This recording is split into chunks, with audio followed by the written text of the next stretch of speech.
Hello ಸ್ನೇಹಿತರೆ, Kannada mister info ಚಾನಲ್ಗೆ ನಿಮಗೆಲ್ಲರಿಗೂ ಸ್ವಾಗತ. ಇವತ್ತು ನಾನು ತುಂಬ ಹಾರರ್ ಕಥೆನ ನಿಮಗೋಸ್ಕರ ತೊಗೊಂಡು ಬಂದಿದ್ದೀನಿ.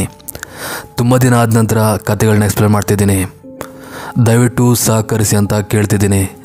ಇವತ್ತಿನ ಕತೆ ಕರ್ನಾಟಕದ ಟ್ರಕ್ ಡ್ರೈವರ್ಸ್ ಒಟ್ಟಿಗೆ ಆದಂಥ ಕೆಲವೊಂದು ದೆವ್ವದ ಘಟನೆಗಳು. ನಿಮಗೆ ಖಂಡಿತವಾಗಿ ಇಷ್ಟ ಆಗುತ್ತೆ. ಒಂದು ವೇಳೆ ಇಷ್ಟ ಆದರೆ ಲೈಕ್ ಮಾಡಿ. ಸೊ ಹಾಗಾದರೆ ಹೆಚ್ಚಿನ ಟೈಮ್ ವೇಸ್ಟ್ ಮಾಡದೆ ಸೀದಾ ಈ ಕತೆಗಳ ಹೋಗೋಣ. ಈ ಎಲ್ಲ ಘಟನೆಗಳು ಕರ್ನಾಟಕದ ಯಾವ ಪ್ಲೇಸಲ್ಲಿ ಆಗಿದೆ ಅಂತ ನಾ ಹೇಳಲ್ಲ, ಜಸ್ಟ್ ಒಂದು ಕತೆನ ಎಂಜಾಯ್ ಮಾಡ್ತಾ ಹೋಗಿ. ಮೊದಲೇ ಕತೆ. ಈ ಕತೆ ಆ್ಯಕ್ಚುಲಿ ನಂಗೆ ಹೇಳಿದ್ದು ನನ್ನೊಬ್ಬ ಫ್ರೆಂಡ್. ಅವನು ಆ್ಯಕ್ಚುಲಿ ಒಂದು ಬಿಸ್ನೆಸ್ ಮಾಡ್ತಿದ್ದ. ಕೆಲವೊಂದು ಟ್ರಕ್ಗಳನ್ನ ಹಾಕಿ ಕೆಲವೊಂದು ಸಾಮಗ್ರಿಗಳನ್ನ, ಅಂದರೆ ಒಬ್ಬರು ಮನೆ ಶಿಫ್ಟ್ ಮಾಡುವಾಗ ಅವರ ಸಾಮಗ್ರಿಗಳನ್ನ ಎಕ್ಸ್ಪೋರ್ಟ್ ಮಾಡಲಿಕ್ಕೆ ಯೂಸ್ ಮಾಡುವಂಥ ಕೆಲವೊಂದು ಟ್ರಕ್ಗಳು, ಅಂಥ ಒಂದು ಬಿಸ್ನೆಸ್ಸನ್ನು ಅವನು ಮಾಡ್ತಿದ್ದ. ಹೀಗೆ ಒಂದು ರಾತ್ರಿ ಅವನಿಗೆ ಒಂದು ಪ್ಲೇಸ್ಗೆ ಸಾಮಾನುಗಳನ್ನ ಎಕ್ಸ್ಪೋರ್ಟ್ ಮಾಡುವಂಥ ಒಂದು ಕೆಲಸ ಬರುತ್ತೆ. ಇವನೇನೋ ಬೇರೆ ಕೆಲಸದಲ್ಲಿ ಬ್ಯುಸಿ ಇದ್ದ ಕಾರಣ ಅವನು ತನ್ನ ಮತ್ತೊಬ್ಬ ಡ್ರೈವರ್ನ ಆ ಕೆಲಸಕ್ಕೆ ಕಳಿಸ್ತಾನೆ. ಆ ಡ್ರೈವರ್ಗೆ ಎಕ್ಸ್ಪೀರಿಯನ್ಸ್ ಆದಂಥ ಆ ಡ್ರೈವರ್ ಅವನಿಗೆ ಹೇಳಿದಂಥ ಕತೆ ಇದು. ಕಾರಣಗಳಿಂದ ಆವತ್ತು ಡೇ ಟೈಮಲ್ಲಿ ಎಕ್ಸ್ಪೋರ್ಟ್ ಆಗಿದ್ದ ಆ ಎಲ್ಲ ಸಾಮಾನುಗಳು ಏನೋ ಒಂದು ಮಿಸ್ಅಂಡರ್ಸ್ಟ್ಯಾಂಡಿಂಗಿಂದ ಆವತ್ತು ಡೇ ಟೈಮಲ್ಲಿ ಡೆಲಿವರಿ ಆಗಲ್ಲ. ಸೊ ಕಸ್ಟಮರ್ ಕಡೆಯಿಂದ ಇವನಿಗೆ ತುಂಬ ಕಾಲ್ ಬರುತ್ತೆ. ಆವಾಗ ಅವನು ಕನ್ವಿನ್ಸ್ ಮಾಡ್ತಾನೆ ಈ ಒಂದಿನ ಅಡ್ಜಸ್ಟ್ ಮಾಡ್ಕೊಳ್ಳಿ ಅಂತ. ಸೊ ಅವರು ಅಡ್ಜಸ್ಟ್ ಮಾಡ್ಕೊಳ್ಳಿಕ್ಕೆ ರೆಡಿ ಇಲ್ಲ. ಸೊ ಆವಾಗ ನನ್ನ ಫ್ರೆಂಡ್ ರಾತ್ರಿ ಟೈಮಲ್ಲಿ ಎಕ್ಸ್ಪೋರ್ಟ್ ಮಾಡುವಂಥ ಆ ಒಂದು ನಿರ್ಧಾರವನ್ನು ಕೈಗೊಳ್ತಾನೆ. ಸೊ ಅದೇ ಕೂಡಲೇ ಅವನೊಬ್ಬ ಡ್ರೈವರ್ನ ಕರೆದು ಆ ಕೆಲಸನ ಅವನಿಗೆ ಒಪ್ಪಿಸ್ತಾನೆ. ಸೊ ಡ್ರೈವರ್ ಕೂಡ ಯಾವುದೇ ತೊಂದರೆ ಇಲ್ಲದೆ ಅಲ್ಲಿಂದ ಗಾಡಿ ತೆಗೆದು ತನ್ನ ಪ್ರಯಾಣವನ್ನು ಮುಂದುವರಿಸ್ತಾನೆ. ಸೊ ಆ ಒಂದು ರೋಡ್ ಇದೆ, ಅದೊಂದು ಘಾಟ್ ರೋಡ್ ಅಂತ ಹೇಳ್ಬೋದು. ರಾತ್ರಿ ವೇಳೆ ಅಂದರೆ 10-11 ಗಂಟೆ ವೇಳೆ ಆ ಒಂದು ರೋಡಲ್ಲಿ ಜನರು ಬಿಡಿ ವೆಹಿಕಲ್ಗಳು ಕೂಡ ತಿರುಗಾಡೋದು ತುಂಬ ಕಡಿಮೆ. ಅಂಥ ಒಂದು ರೋಡಲ್ಲಿ ಆ ಡ್ರೈವರ್ ಒಬ್ಬನೇ ತನ್ನ ಪ್ರಯಾಣವನ್ನು ಮಾಡ್ತಿರ್ತಾನೆ. ಅವನ ಸಹಾಯಕ್ಕೆ ಅಲ್ಲಿ ಒಬ್ಬ ಹೆಲ್ಪರ್ ಕೂಡ ಇಲ್ಲ. ಯಾಕಂದರೆ ಇದ್ದ ಸಾಮಾನುಗಳು ತುಂಬ ಕಮ್ಮಿ ಇದ್ದ ಕಾರಣ ಅವನೊಬ್ಬನೇ ಮ್ಯಾನೇಜ್ ಮಾಡ್ಬೋದಂತ ಗಾಡಿ ತಗೊಂಡು ಅಲ್ಲಿಂದ ಹೊರಟಿದ್ದ. ಹೀಗೆ 1-2 ಗಂಟೆ ಜರ್ನಿ ಆದ ನಂತರ ಅವನಿಗೆ ಒಂದು ರೋಡ್ ಸಿಗುತ್ತೆ. ಆ ರೋಡ್ ಹೇಗಿತ್ತ ಬಂದರೆ, ಇದುವರೆಗೆ ಸಿಕ್ಕಂಥ ಎಲ್ಲ ರೋಡ್ಗಳಲ್ಲಿ ಬೀದಿ ದೀಪ ಇತ್ತು. ಬಟ್ ಈ ಒಂದು ರೋಡಲ್ಲಿ ಅವನ ಟ್ರಕ್ನ ಹೆಡ್ಲೈಟ್ ಬಿಟ್ಟರೆ ಬೇರೆ ಯಾವ ದೀಪ ಕೂಡ ಅಕ್ಕಪಕ್ಕದಲ್ಲಿ ಇದ್ದಿರೋದಿಲ್ಲ. ಒಂದು ಲೆಕ್ಕದಲ್ಲಿ ಹೇಳಬೇಕಂದ್ರೆ ದೆವ್ವದ ಘಟನೆಗಳು ಆಗೋಕೆ ಇದ್ದಂಥ ಪ್ಲೇಸ್ ಇದು ಅಂತ ಹೇಳ್ಬೋದು. ಬಟ್ ಅವನಿಗೆ ಆ ಟೈಮಲ್ಲಿ ದೆವ್ವಾಗಿರುವಂಥ ಏನೂ ಕೂಡ ನೆನಪಾಗಲ್ಲ. ಹಾಗೆ ತನ್ನ ಜರ್ನಿನ ಮುಂದುವರಿಸ್ತಾ ಹೋಗ್ತಾನೆ. ಹೀಗೆ ಮುಂದೆ ಹೋಗ್ತಿದ್ದಾಗ ಏನಾಗುತ್ತೆ, ಅವನ ದಾರಿ ಕಂಪ್ಲೀಟಾಗಿ ಮಂಜಾಗಿ ಹೋಗುತ್ತೆ. ಅಂದರೆ ಅದೊಂದು ಚಳಿಗಾಲದ ಟೈಮ್ ಆಗಿದ್ದರಿಂದ ಆ ಒಂದು ದಾರಿ ಕಂಪ್ಲೀಟಾಗಿ ಫಾಗಿಂದ ತುಂಬಿ ಹೋಗಿತ್ತು. ಕೆಲವು ಸೆಕೆಂಡ್ಗಳ ಹಿಂದೆ ಅಷ್ಟೇ ಕರೆಕ್ಟಾಗಿದ್ದ ರೋಡ್ ಇವಾಗ ಫಾಗಿಂದ ತುಂಬೋಕೆ ಹೇಗೆ ಸಾಧ್ಯ ಅಂತ ಅವನಿಗೆ ಅರ್ಥನೇ ಆಗೋದಿಲ್ಲ. ಇವನೇಗೋ ವೈಪರು ಅದಿದ್ವಲ್ಲ ಯೂಸ್ ಮಾಡಿ ಹೇಗೋ ದಾರಿ ಮಾಡಿಕೊಂಡು ಹೋಗ್ತಿರ್ತಾನೆ. ಬಟ್ ಮುಂದೆ ಹೋದಾಗ ಏನಾಗುತ್ತೆ, ಅವನಿಗೆ ಯಾವ ದಾರಿ ಯಾವ ಕಡೆ ಹೋಗ್ಬೇಕಂತಾನೆ ಗೊತ್ತಾಗೋದಿಲ್ಲ. ಆ ಒಂದು ದಾರಿ ಫಾಗಿಂದ ಕಂಪ್ಲೀಟಾಗಿ ಮುಚ್ಚೋಗಿತ್ತು. ಸೊ ಇವನಿಗೆ ಇವಾಗ ಬೇರೆ ದಾರಿನಿಲ್ಲ. ಇವನು ಗಾಡಿನ ಸ್ಟಾಪ್ ಮಾಡಲೇಬೇಕು. ಫಾಗ್ ಕಂಪ್ಲೀಟಾಗಿ ಹೋದಾದ್ಮೇಲೆ ನಾನು ಇಲ್ಲಿಂದ ಗಾಡಿ ತೆಗಿತೇನಂತ ಅವನು ಗಾಡಿನ ಒಂದು ಕಡೆ, ಅಂದರೆ ರೋಡ್ ಸೈಡ್ ಇರುವ ಒಂದು ಮರದ ಕಡೆ ಸ್ಟಾಪ್ ಮಾಡ್ತಾನೆ. ಬಟ್ ಅವನಿಗೆ ಗೊತ್ತಿಲ್ಲ ಅವನು ಯಾವ ಜಾಗದಲ್ಲಿ ಗಾಡಿನ ಸ್ಟಾಪ್ ಮಾಡಿದ್ದಾನೆ, ಅದು ಯಾವ ಊರು, ಆ ಪ್ಲೇಸ್ ಹೇಗಿದೆ, ಯಾವ ರೀತಿಯ ತೊಂದರೆ ಅಲ್ಲಿದೆ ಅಂತ ಅವನಿಗೆ ನಿಜವಾಗ್ಲೂ ಗೊತ್ತಿಲ್ಲ. ಸೊ ಹೀಗೆ 5 ನಿಮಿಷ ಕಾಯ್ತಾ ಕೂರ್ತಾನೆ. ಆವಾಗೇನಾಗುತ್ತೆ, ಅವನ ಗಾಡಿಯ ಹಿಂದೆ ಯಾರದೋ ನೆರಳು ಪಾಸಾದಾಗೆ ಅವನಿಗೆ ಭಾಸವಾಗುತ್ತೆ. ಅಂದರೆ ಆ ಟೈಮಲ್ಲಿ ಯಾರು ಕೂಡ ತಿರುಗಿದ್ರೆ ಅವನಿಗೆ ಗೊತ್ತಾಗುತ್ತೆ. ಯಾಕಂದರೆ ಅಷ್ಟು ನಿಶಬ್ದ ಅಲ್ಲಿ ಮನೆ ಮಾಡಿತ್ತು. ಇವನು ಒಂದ್ಸಲ ಹೆದರಿ ದಿಗಿಲಾಗಿ ಹೋಗ್ತಾನೆ, ಯಾರಿರ್ಬೋದಂತ. ಸೊ ಅದೇ ಕೂಡಲೇ ಕಾರಿಂದ ಕೆಳಗಿಳಿದು ತನ್ನಲ್ಲಿದ್ದ ಮೊಬೈಲ್ ಟಾರ್ಚ್ ಮೂಲಕ ಅಕ್ಕಪಕ್ಕ ನೋಡ್ತಾನೆ. ಬಟ್ ಅಕ್ಕಪಕ್ಕ ಏನೂ ಕೂಡ ಇದಿರೋದಿಲ್ಲ. ಆ ಒಂದು ರೋಡಲ್ಲಿ ಭೀಕರವಾದ ಕತ್ತಲೆ ಮನೆ ಮಾಡಿತು. ಸೊ ಇವನು ಏನೂ ಇಲ್ಲ ಅಂತ ಮತ್ತೆ ಪುನಃ ಕಾರೊಳಗೆ ಬಂದು ಕೂತ್ಕೋತಾನೆ. ಆವಾಗೇನಾಗುತ್ತೆ, ಅವನ ಕಿವಿಗೆ ಒಂದು ಶಬ್ದ ಕೇಳುತ್ತೆ.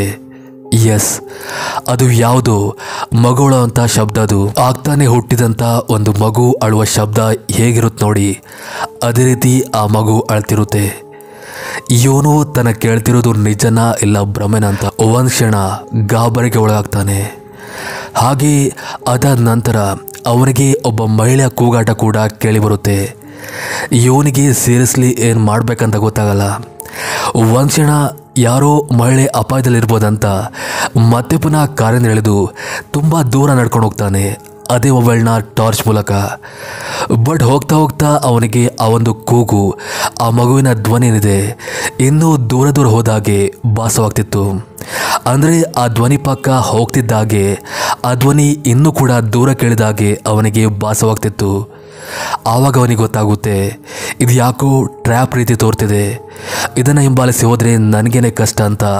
ಅದೇ ಕೂಡಲೇ ಅವನು ಕಾರತ್ತಿ ಅಲ್ಲಿಂದ ಗಾಡಿ ತೆಗಿತಾನೆ. ಫಾಗ್ ಎಷ್ಟಿದ್ರೂ ಕೂಡ ಇದೇ ಒಂದು ರೋಡಲ್ಲಿ ಹೋಗ್ತೇನಂತ ಅವನು ಅಲ್ಲಿಂದ ಗಾಡಿ ತೆಗೆದು ಅಂತೂ ಕೊನೆಗೂ ತನ್ನ ಒಂದು ಡೆಸ್ಟಿನೇಷನ್ ಪಾಯಿಂಟನ್ನು ರೀಚ್ ಆಗ್ತಾನೆ. ಇದು ಆ್ಯಕ್ಚುಲಿ ಅವನಿಗೆ ಆದಂಥ ಒಂದು ನೈಜ ಘಟನೆ. ಬಟ್ ಮಾಹಿತಿ ಪ್ರಕಾರ ಅವನು ನಿಲ್ಲಿಸಿದಂಥ ಆ ಒಂದು ಜಾಗ ಹಾಂಟೆಡ್ ಪ್ಲೇಸ್ ಅಂತ ಹೇಳ್ತಾರೆ. ಬಟ್ ಅದು ನಿಜವೋ ಇಲ್ಲ ಅಂತ ನನಗಂತೂ ಗೊತ್ತಿಲ್ಲ. ಇನ್ನು ಇವಾಗ ಎರಡನೇ ಕತೆ. ಈ ಕತೆ ಆ್ಯಕ್ಚುಲಿ ಆಗಿದ್ದು ಉತ್ತರ ಭಾರತದಲ್ಲಿ. ಉತ್ತರ ಭಾರತದ ಒಂದು ಸಣ್ಣ ಹಳ್ಳಿಯಲ್ಲಿ ಆದಂಥ ಕತೆ ಇದು. ಅದು ರೈಲ್ವೆ ಟ್ರ್ಯಾಕ್ ಪಕ್ಕದಲ್ಲಿ ಆದಂಥ ಒಂದು ನೈಜ ಘಟನೆ. ಯಾವುದೋ ಒಂದು ಕಂಪ್ನಿಯಲ್ಲಿ, ಎಕ್ಸ್ಪೋರ್ಟ್ ಬಿಸ್ನೆಸ್ನ ಕಂಪ್ನಿಯಲ್ಲಿ ಟ್ರಕ್ ಡ್ರೈವರ್ ಆಗಿ ಒಬ್ಬ ವ್ಯಕ್ತಿ ಕೆಲಸ ಮಾಡ್ತಿರ್ತಾನೆ. ಒಂದು ಮಿಡಲ್ ಕ್ಲಾಸ್ ಫ್ಯಾಮಿಲಿಯಲ್ಲಿ ಸ್ಟ್ರಗಲ್ ಮಾಡ್ತಿರುವ ವ್ಯಕ್ತಿ ಅವನು. ತನ್ನ ಡೈಲಿ ಲೈಫ್ಗಾಗಿ ಅವನು ಆ ಕೆಲಸವನ್ನು ಮಾಡಲೇಬೇಕಾಗಿತ್ತು. ಸೊ ಹೀಗೆ ಅವನು ಡೇ ಶಿಫ್ಟ್ ಕೂಡ ಮಾಡ್ತಿದ್ದ, ಹಾಗೆ ನೈಟ್ ಶಿಫ್ಟ್ ಕೂಡ ಮಾಡ್ತಿದ್ದ.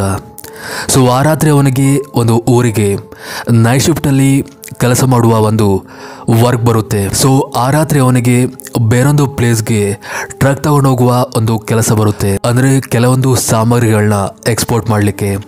ಸೊ ಇವನು ಕೂಡ ತನ್ನ ಮಾಮೂಲಿ ಟೈಮಲ್ಲಿ ಆ ಕಂಪ್ನಿಯಿಂದ ಗಾಡಿ ತಗೊಂಡು ಹೊರಡ್ತಾನೆ. ಹಾಗೆ ಸುಮಾರು ದೂರ ಟ್ರಾವೆಲ್ ಮಾಡ್ತಾನೆ.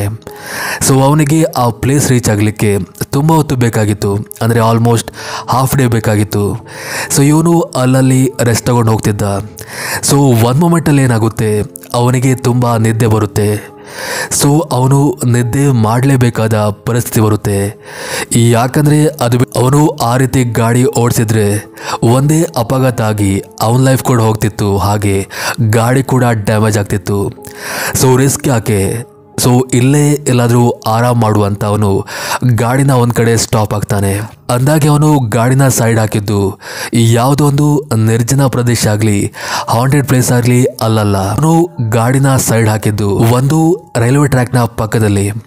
ಹಾಗೆ ಆ ರೈಲ್ವೆ ಟ್ರ್ಯಾಕ್ನ ಸ್ವಲ್ಪ ಮುಂದುಗಡೆನೆ ಅದರ ಒಂದು ರೈಲ್ವೆ ಸ್ಟೇಷನ್ ಇದೆ. ಸೊ ಅವನಿಗೆ ಭಯಪಡುವ ಹಾಗೆ ಯಾವುದೇ ಕೆಟ್ಟ ಎಕ್ಸ್ಪೀರಿಯನ್ಸ್ ಆಗುವ ಯಾವುದೇ ಮಾತಿಲ್ಲ. ಸೊ ಆ ಒಂದು ಧೈರ್ಯದ ಮೇಲೆ ಅವನು ಗಾಡಿನ ಸೈಡ್ ಹಾಕಿ ಹಾಗೆ ನಿದ್ದೆ ಮಾಡ್ತಿರ್ತಾನೆ. ಸೊ ಈ ಮಧ್ಯೆ ಅವನಿಗೆ ನಿದ್ದೆಯಿಂದ ಸಡನ್ ಆಗಿ ಎಚ್ಚರವಾಗುತ್ತೆ.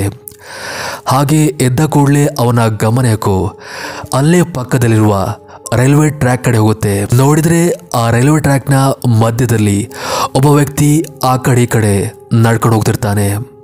ಎಸ್, ಆ ಒಂದು ಟೈಮಲ್ಲಿ ಆ ಒಂದು ಪ್ಲೇಸಲ್ಲಿ ಯಾರೂ ಕೂಡ ತಿರುಗಲ್ಲ. ಅದು ರೈಲ್ವೆ ಟ್ರ್ಯಾಕ್ನ ಮಧ್ಯದಲ್ಲಿ ಹೋಗ್ತಿದ್ದಾನೆ ಅಂದರೆ ಇವನು ಗ್ಯಾರಂಟಿಯಾಗಿ ಆತ್ಮಹತ್ಯೆ ಮಾಡ್ಕೊಳ್ಳಿಕ್ಕೆ ಹೋಗ್ತಿರ್ಬೋದಂತ ಇವನಿಗೆ ಗಾಬರಿ ಆಗುತ್ತೆ. ಸೊ ಇವನು ಅದೇ ಕೂಡಲೇ ಹೋಗಿ ಆ ರೈಲ್ವೆ ಟ್ರ್ಯಾಕ್ನ ಪಕ್ಕದಲ್ಲಿ ಓಡಿ ಹೋಗಿ ಆ ವ್ಯಕ್ತಿನ ದೂರದಿಂದ ಕರೀತಾನೆ. ಬಟ್ ಎಷ್ಟೇ ಕೂಗಿದ್ರೂ ಕೂಡ ಆ ವ್ಯಕ್ತಿ ಇವನ ಕಡೆ ಮುಖನೇ ಮಾಡೋದಿಲ್ಲ. ಇವನು ಸ್ವಲ್ಪ ದೂರ ದೂರ ಹೋಗ್ತಾನೆ. ಇವನಿಗೆ ಆ ವ್ಯಕ್ತಿಯ ಮುಖ ಕರೆಕ್ಟಾಗಿ ತೋರುತ್ತೆ. ಒಂಥರ ತುಂಬ ಏಜ್ ಆಗಿರುವ ವ್ಯಕ್ತಿ ಅವನು. ಅವನ ಮುಖದಲ್ಲಿ ತುಂಬ ಬೇಸರ ತುಂಬಿತ್ತು. ಬಟ್ ಅವನು ನಗ್ತಿರ್ಲಿಲ್ಲ. ಇವನು ಅವನ ಹತ್ತಿರ ಹೋಗಲಿಕ್ಕೆ ಪ್ರಯತ್ನ ಪಡ್ತಾನೆ. ಬಟ್ ಆ ವ್ಯಕ್ತಿ ಮಾತ್ರ ಹಿಂದೆ ನೋಡದೆ ಮುಂದೆ ಒಂದೇ ಸಮನೆ ಓಡಿ ಹೋಗ್ತಿರ್ತಾನೆ. ಇವನಿಗೆ ಏನು ಮಾಡಬೇಕಂತ ಗೊತ್ತಾಗಲ್ಲ. ಯಾಕಂದರೆ ಆ ವ್ಯಕ್ತಿ ರೈಲ್ವೆ ಟ್ರ್ಯಾಕ್ನ ಮಧ್ಯದಲ್ಲಿ ಓಡಿ ಹೋಗ್ತಿದ್ದಾನಂದರೆ ಗ್ಯಾರಂಟಿಯಾಗಿ ಆತ್ಮಹತ್ಯೆ ಅಂತ ಇವನಿಗೆ ಗಾಬರಿಯಾಗಿ ಅದೇ ಕೂಡಲೇ ಅಲ್ಲೇ ಪಕ್ಕದ ರೈಲ್ವೆ ಸ್ಟೇಷನ್ಗೆ ಹೋಗ್ತಾನೆ. ಹಾಗೆ ಅಲ್ಲಿರೋ ಆಫೀಸ್ ಒಳಗೆ ಹೋಗಿ ಅಲ್ಲಿ ಕೆಲಸ ಮಾಡ್ತಿದ್ದ ಒಬ್ಬ ವ್ಯಕ್ತಿ ಹತ್ತಿರ ಆ ಎಲ್ಲ ಘಟನೆನ ಎಕ್ಸ್ಪ್ಲೇನ್ ಮಾಡ್ತಾನೆ. ಆವಾಗ ಆಫೀಸಲ್ಲಿದ್ದ ಆಫೀಸರ್ ಹೇಳ್ತಾನೆ, ಭಯಪಡುವ ಅಗತ್ಯ ಏನಿಲ್ಲ, ಇಲ್ಲಿ ಅಂಥದ್ದು ಆಗ್ತಾನೆ ಇರುತ್ತೆ, ನೀವು ಹೋಗ್ಬೋದಂತ. ಬಟ್ ಇವನು ಕೇಳಲ್ಲ. ಆ ವ್ಯಕ್ತಿ ಆತ್ಮಹತ್ಯೆ ಮಾಡ್ಕೋತಿರ್ಬೋದು, ನೀವನ್ನ ಕಾಪಾಡಿ ಅಂತ ಗೋಗರಿತಾನೆ. ಆವಾಗ ಆ ವ್ಯಕ್ತಿ ಅಲ್ಲಿ ಪಕ್ಕದಲ್ಲಿದ್ದ ಗೋಡೆ ಮೇಲೆ ನೇತಾಕಿರುವ ಒಂದು ಫೋಟೋ ತೋರಿಸಿ ಹೇಳ್ತಾನೆ, ಇವನೇನಾ ಆ ವ್ಯಕ್ತಿ ಅಂತ. ಎಸ್, ನೋಡಿದರೆ ಅದೇ ವ್ಯಕ್ತಿ ಅಲ್ಲಿರೋನಾಗಿದ್ದ. ಆವಾಗ ಆಫೀಸರ್ ಹೇಳ್ತಾನೆ, ಈ ವ್ಯಕ್ತಿ ಸತ್ತೋಗಿ ತುಂಬಾ ವರ್ಷ ಆಯಿತು. ಇವನು ಅದೇ ರೈಲ್ವೆ ಟ್ರ್ಯಾಕ್ನ ಮಿಡ್ಲಲ್ಲಿ ಬಿದ್ದು ಸತ್ತೋಗಿದ್ದ. ಸೊ ಆವತ್ತಿಂದ ಅವನ ಆತ್ಮ ಅಲ್ಲೇ ತಿರುಗಾಡ್ತಿದೆ. ನಾನು ಮಾತ್ರ ಅಲ್ಲ, ಅವನ್ನ ತುಂಬ ಜನ ನೋಡಿದ್ದಾರೆ. ಬಟ್ ಇಲ್ಲಿವರೆಗೂ ಅವರಿಂದ ಯಾವುದೇ ತೊಂದರೆ ಆಗಿಲ್ಲ ಅಂತ. ಹಾಗೆಲ್ಲಿಗೆ ಆ ಕತೆ ಕೂಡ ಎಂಡ್ ಆಗುತ್ತೆ. ಇನ್ನು ಇವಾಗ ಮೂರನೇ ಕತೆ. ಇವನ್ ಈ ಕತೆ ಕೂಡ ಆಗಿದ್ದು ಉತ್ತರ ಭಾರತದಲ್ಲಿ. ಬಟ್ ಇದು ಒಬ್ಬ ಟ್ರಕ್ ಡ್ರೈವರ್ ಲೈಫಲ್ಲಿ ಆದಂಥ ಕತೆ ಅಲ್ಲ, ಬಟ್ ಒಬ್ಬ ಕಾರಲ್ಲಿ ಹೋಗ್ತಿದ್ದ ವ್ಯಕ್ತಿ ಒಟ್ಟಿಗೆ ಆದಂಥ ಕತೆ ಇದು. ಅದು ಪರ್ವತದ ರೋಡಲ್ಲಿ, ಹಿಲ್ಸ್ ರೋಡ್ ಅಂತ ಕರೀತಾರೆ, ಆ ಒಂದು ರೋಡಲ್ಲಿ ಆದಂಥ ಒಂದು ನೈಜ ಘಟನೆ ಇದು. ಆವತ್ತು ಆ ವ್ಯಕ್ತಿ ತನ್ನ ಕಾರ್ ಮೂಲಕ ಫ್ರೆಂಡ್ನ ಬರ್ಡೇ ಪಾರ್ಟಿಗೋಸ್ಕರ ಅವನಿದ್ದ ಪ್ಲೇಸ್ಗೆ ಹೋಗ್ತಾನೆ. ಬರ್ಡೇ ಎಲ್ಲ ಮುಗಿದಾದ ನಂತರ ಅವನು ಹೊರಟು ಬರುವಾಗ ತುಂಬ ಲೇಟಾಗಿತ್ತು. ಅವನ ಗೆಳೆಯರೆಲ್ಲ ಕನ್ವಿನ್ಸ್ ಮಾಡ್ತಾರೆ ಇಲ್ಲೇ ಇರುವಂತ. ಬಟ್ ಅವನಿಗೆ ಬೇರೆನೂ ಕೆಲಸ ಇದ್ದ ಕಾರಣ ಅವನು ಹೊರಡಲೇಬೇಕಾಗಿತ್ತು. ಸೊ ಇವನು ಯಾವುದೇ ಧೈರ್ಯಗೆಡದೆ ಅಲ್ಲಿಂದ ಅದೇ ಕೂಡಲೇ ಹೊರಟು ಬರ್ತಾನೆ. ಹಾಗೆ ಈ ಮುಂಚೆ ಯಾವ ರೋಡನ್ನು ಬರೋಕೆ ಚೂಸ್ ಮಾಡಿದ್ನೋ ಇವಾಗ ಕೂಡ ಅದೇ ರೋಡನ್ನ ಚೂಸ್ ಮಾಡ್ತಾನೆ. ಫಾಗಿ ತುಂಬಿದ ಆ ರೋಡಲ್ಲಿ ಅವನು ತನ್ನ ಕಾರ್ ಜರ್ನಿನ ಈಸಿಯಾಗಿ ಅಂದರೆ ಬಹಳ ನಿಧಾನವಾಗಿ ಮಾಡ್ತಾ ಹೋಗ್ತಿರ್ತಾನೆ. ಆ ಒಂದು ರೋಡ್ ಏನಿದೆ, ಯಾವುದೇ ಒಂದು ವೆಹಿಕಲ್ ಕೂಡ ತಿರುಗಾಡ್ತಿರ್ಲಿಲ್ಲ. ವೆಹಿಕಲ್ ಬಿಡಿ, ಒಬ್ಬನೇ ಒಬ್ಬ ಮನುಷ್ಯ ಕೂಡ ಅಲ್ಲಿದ್ದಿರೋದಿಲ್ಲ. ಹೀಗೆ ಮುಂದೆ ಮುಂದೆ ಹೋದಾಗ ಅವನಿಗೆ ದೂರದಲ್ಲಿ ಯಾವುದೋ ಒಂದು ಗಾಡಿಯ ಹೆಡ್ಲೈಟ್ ಬ್ಲಿಂಕ್ ಆಗ್ತಿರುವ ಹಾಗೆ ತೋರಿ ಬರುತ್ತೆ. ಹಾಗೆ ಆ ಗಾಡಿಯ ಪಕ್ಕದಲ್ಲಿ ಒಬ್ಬ ಹುಡುಗಿ ನಿಂತಿರೋದು ಕೂಡ ಅವನಿಗೆ ತೋರಿ ಬರುತ್ತೆ. ಇವನು ಅದೇ ಕೂಡಲೇ ಹೋಗಿ ಆ ಹುಡುಗಿ ಹತ್ತಿರ ಗಾಡಿ ನಿಲ್ಲಿಸಿ ಏನಾಯಿತು ಅಂತ ಕೇಳ್ತಾನೆ.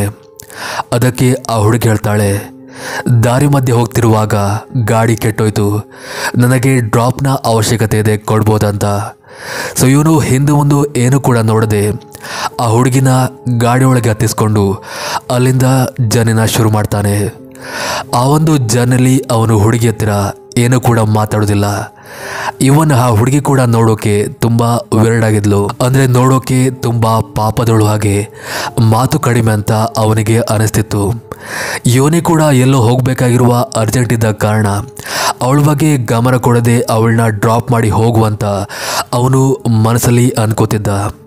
ಹಾಗೆ ಮಧ್ಯೆ ಮಧ್ಯೆ ಎಲ್ಲಿ ಹೋಗಬೇಕು ದಾರಿ ಬಂದಾಗ, ಆ ಒಂದು ಪ್ಲೇಸ್ ಬಂದಾಗ ನನಗೆ ಸನ್ನೆ ಮಾಡಿ ಅಥವಾ ಹೇಳಿ ಅಂತ ಕೇಳ್ಕೊತಾನೆ. ಆ ಹುಡುಗಿ ಕೂಡ ಬಾಯಿ ಬಿಡದೆ ಸರಿ ಅಂತ ಬರೀ ಸನ್ನಲೆ ಅವನಿಗೆ ಉತ್ತರಿಸ್ತಾಳೆ.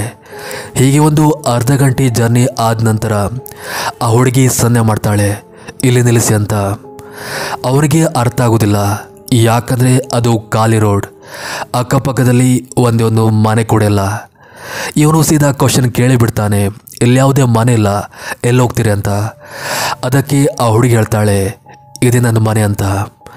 ಇವನು ಕೂಡ ಜಾಸ್ತಿ ಥಿಂಕ್ ಮಾಡದೆ ಸರಿ ಹೋಗಿ ಅಂತ ಅವನು ಇಳಿಸಿ ಅಲ್ಲಿಂದ ಗಾಡಿ ತೆಗೆದು ಮುಂದೆ ಹೋಗ್ತಾನೆ. ಸೊ ಮುಂದೆ ಮುಂದೆ ಹೋಗ್ತಿದ್ದಾಗೆ ಅವನಿಗೆ ಒಂದು ಕಾಲ್ ಬರುತ್ತೆ ಅವನ ಫ್ರೆಂಡ್ಸ್ ಕಡೆಯಿಂದ. ನೋಡಿದರೆ ಅವನು ತನ್ನ ಒಂದು ಬ್ರೀಫ್ ಕೇಸ್ನ, ಅಂದರೆ ಒಂದು ಸೂಟ್ ಕೇಸ್ನ ಫ್ರೆಂಡ್ ಮನೆಯಲ್ಲೇ ಬಿಟ್ಟು ಬಂದಿದ್ದ. ಆ ಸೂಟ್ ಕೇಸ್ ಇಲ್ಲದೆ ಅವನು ಹೋಗ್ತಿರುವ ಕೆಲಸ ಅಪೂರ್ಣ. ಸೊ ಅವನು ಆ ಸೂಟ್ ಕೇಸ್ನ ತಗೊಳ್ಳೇಬೇಕು ಅಂತ ಅದೇ ಕೂಡಲೇ ಗಾಡಿನ ರಿವರ್ಸ್ ತೆಗೆದು ಫ್ರೆಂಡ್ ಮನೆ ಕಡೆ ಜರ್ನಿ ಮಾಡ್ತಾನೆ. ಮುಂದೆ ಮುಂದೆ ಹೋಗ್ತಿದ್ದಾಗೆ ಹಿಂದೆ ಆ ಹುಡುಗಿ ಸಿಕ್ಕಂಥ ದಾರಿಲೇ ಅದೇ ಗಾಡಿ ಮತ್ತೆ ಪುನಃ ಬ್ಲಿಂಕ್ ಆಗ್ತಿರುವ ಹಾಗೆ ತೋರಿ ಬರುತ್ತೆ. ಆದರೆ ಆಶ್ಚರ್ಯ ಅಂದರೆ ಆವಾಗ ಬರ್ತಿರುವಾಗ ಗಾಡಿ ಆ ಕಡೆ ಮುಖ ಮಾಡಿದರೆ ಇವಾಗ ಗಾಡಿ ಈ ಕಡೆ ಮುಖ ಮಾಡಿತು. ಹಾಗೆ ಆ ಗಾಡಿ ಪಕ್ಕದಲ್ಲಿ ಒಬ್ಬ ಹುಡುಗಿ ನಿಂತಿರ್ತಾಳೆ. ಇವನು ಕುತೂಹಲದಲ್ಲಿ ಮುಂದೆ ಮುಂದೆ ಹೋಗಿ ಆ ಹುಡುಗಿ ಯಾರಿರ್ಬೋದಂತ ನೋಡ್ತಾನೆ. ಶಾಕಿಂಗ್ಲಿ ಆ ಹುಡುಗಿ ಬೇರೆ ಯಾರು ಅಲ್ಲ, ಹಿಂದೆ ಅವನು ಡ್ರಾಪ್ ಕೊಟ್ನಲ್ಲ ಅದೇ ಹುಡುಗಿ ಆಗಿದ್ಲು. ಇವನಿಗೆ ಭಯದಲ್ಲಿ ಏನು ಮಾಡ್ಬೇಕಂತ ಗೊತ್ತಾಗದೆ ಕಣ್ಣು ಮುಚ್ಕೊಂಡು ಗಾಡಿ ಸ್ಪೀಡ್ನ ರೈಸ್ ಮಾಡಿ ಅಲ್ಲಿಂದ ಗಾಡಿ ತೆಗೆದು ಸೀದಾ ಫ್ರೆಂಡ್ ಮನೆಗೆ ಹೋಗ್ತಾನೆ. ಹಾಗೆ ಆ ವಿಷಯನ ಯಾರಿಗೂ ಕೂಡ ಬಾಯ್ ಬಿಡದೆ ಆ ರಾತ್ರಿ ಅಲ್ಲೇ ಸ್ಟೇ ಆಗಿ ಅದರ ನೆಕ್ಸ್ಟ್ ಡೇ ಮನೆಗೆ ಹೋಗ್ತಾನೆ. ಇದು ಆ್ಯಕ್ಚುಲಿ ಆದಂಥ ಒಂದು ನೈಜ. ಸೊ ಮತ್ತೊಂದು ಕತೆ ಒಟ್ಟಿಗೆ ಮತ್ತೆ ಸಿಗ್ತೀನಿ. ಅಲ್ಲಿವರೆಗೂ ಥ್ಯಾಂಕ್ ಯು ಫಾರ್ ವಾಚಿಂಗ್.